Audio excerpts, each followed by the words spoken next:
नमस्ते खम्बी म है फेरि पनि तपाईँलाई स्वागत छ है। के को बोल्नु? एउटा सबैको लाइफमा एउटा ड्रिम घर हुन्छ क्या है। ए नाना चाहे अहिले सानो आइपुग्यो चाहे ठुलो तर आफ्नो मेहनतको घर छ। अब त्यो घर हुँदैन, त्यो घर चाहिँ मन्दिर हुन्छ क्या है। अब सबैको सपना हुन्छ नि त, मेरो पनि धेरै धेरै ठुलो सपना छ, एउटा राम्रो घर बनाउने है। अब सबैको लाइफमा हुनै पऱ्यो नि त्यो एउटा होइन, काहीँ न काहीँ होइन।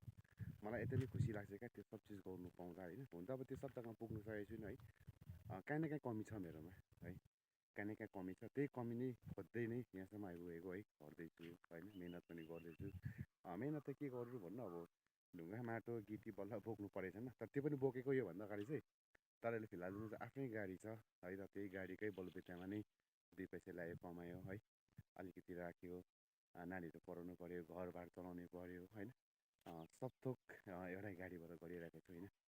तर अब यति साह्रो इच्छा लाग्छ क्या, आफ्नो एउटा सपनाको घर होस्, यति राम्रो घर होस् भनेर सोच्छु क्या म है। हुनसक्छ अब त्यो पुरा हुन्छ या हुँदैन त्यो त मलाई थाहा छैन होइन। तर अब जे पनि जस्तो पनि छ अहिले मेरो सानो घर छ है, त्यो घर चाहिँ म घर चाहिँ भन्दिनँ, त्यो घरलाई चाहिँ म मन्दिर भन्छु नि त है। किनकि हामी त्यही घरभित्र बसेर हामी त्यही घरभित्र सेजुङ बनाएको हुन्छ, त्यो सेजुङमा हामी पूजाहरू गरेको हुन्छ होइन। अन्त भगवान्लाई यति नै भन्छु, भोलि मेरो सपना चाहिँ पुरा हुन्छ या हुँदैन त्यो त मलाई थाहा छैन। तर आउने जति दिनसम्म बाँच्छु है, सबैको लागि राम्रै सोच्छु है। मैले गर्नु नसकेको कुरोहरू मेरो छोराहरूले गरोस् होइन, उनीहरूको लागि नै खटिरहेको छु।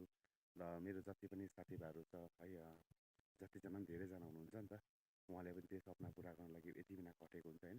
म त भन्छु मेरो जति पनि साथीभाइहरू छ नि सबको इच्छा पुरा होस् भन्छु क्या। र त्यो सब इच्छा हुनुको लागि चाहिँ आफूले खट्नु पऱ्यो, मिहिनेत गर्नु पऱ्यो है। र यति नै भन्छु, अब मिहिनेत गर्नु नछोड्नुहोस् है, चाहे सानो चाहे ठुलो, तर काम कामै हुन्छ है। र त्यो काममा चाहिँ एउटा इज्जत हुनु पऱ्यो क्या है। म पनि एउटा गाडी कुदाउँछु है, त्यही गाडी कुदाउनु गर्दाखेरि मान्छेले मलाई अब चिन्छ र मलाई फोन गर्नुहुन्छ है, काम धन्दा हुन्छ होइन। र त्यसैले गर्दाखेरि यति नै भन्न चाहन्छु, मिहिनेत गर्नु पऱ्यो है, दुःखी नहुनु कहिले पनि है। जति दुःखी आफू हुन्छ त्यति आफूले खुसी दिनु सक्दैन, त्यसले गर्दा सबलाई खुसी दिनुहोस्, त्यसै नै आफू फलिफाप गएको जस्तो लाग्छ क्या मलाई।